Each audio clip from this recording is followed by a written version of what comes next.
Didampingi Camat Bogor Tengah Abdul Wahid dan sejumlah aparat pemerintahan wilayah, Wakil Wali Kota Bogor Dedi Arahim mengunjungi korban kebakaran yang terjadi pada Senin pagi lalu di Gang Teksan Ardio, Kelurahan Cibogor, Kecamatan Bogor Tengah pada Selasa pagi.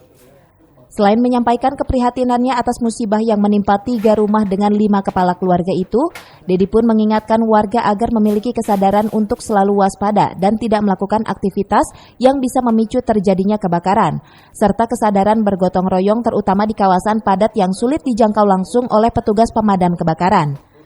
Yang jadi catatan kita adalah masyarakat harus memiliki kesadaran ya untuk tidak melakukan kegiatan yang berpotensi menimbulkan bahaya kebakaran seperti memasak misalnya kan harus diperhatikan, jadi jangan kemudian di tengah-tengah ditinggalkan.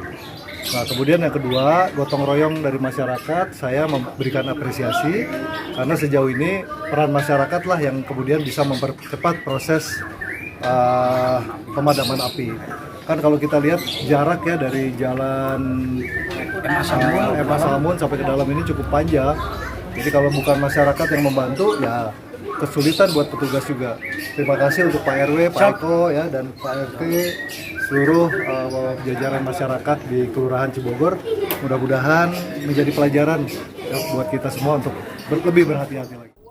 Sementara atas nama pemerintah kota, dalam kesempatan itu Dinas Sosial Kota Bogor juga memberikan bantuan berupa makanan, pakaian, dan lainnya yang dapat membantu kebutuhan korban sementara waktu. Pemkot juga menawarkan pembersihan lokasi bekas kebakaran. Dari Kota Bogor, Herman Bons melaporkan.